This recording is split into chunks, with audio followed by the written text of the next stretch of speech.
Sempre più vicini, sempre più aggiornati, sempre al passo con i tempi e con le esigenze di chi vuole essere a contatto con le ultime notizie dal Veneto. È online il nuovo sito di Rete Veneta, un ponte digitale fra le notizie e il mondo, sempre aggiornato e ottimizzato anche per una consultazione veloce dagli smartphone. Il nuovo sito permette una consultazione immediata delle notizie e dei video con i servizi dei telegiornali di Rete Veneta.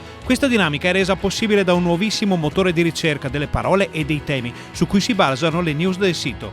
Ma la pagina web è strutturata anche per consentire un passaggio diretto al live del canale televisivo, per rimanere sempre informati anche nelle edizioni straordinarie e con tutte le produzioni di Media Nord-Est. Ancora una volta Rete Veneta è vicina ai veneti, ovunque essi siano, per informarli di quanto accade nella nostra regione nel momento stesso in cui nascono le notizie e per consentire loro di comprendere al meglio queste news con i telegiornali e la trasmissione di approfondimento, con l'autorevolezza di sempre, con l'attendibilità che ci contraddistingue e ancora una volta primi nell'essere vicini alle persone. Dalla televisione al web, sempre con Media Nord-Est.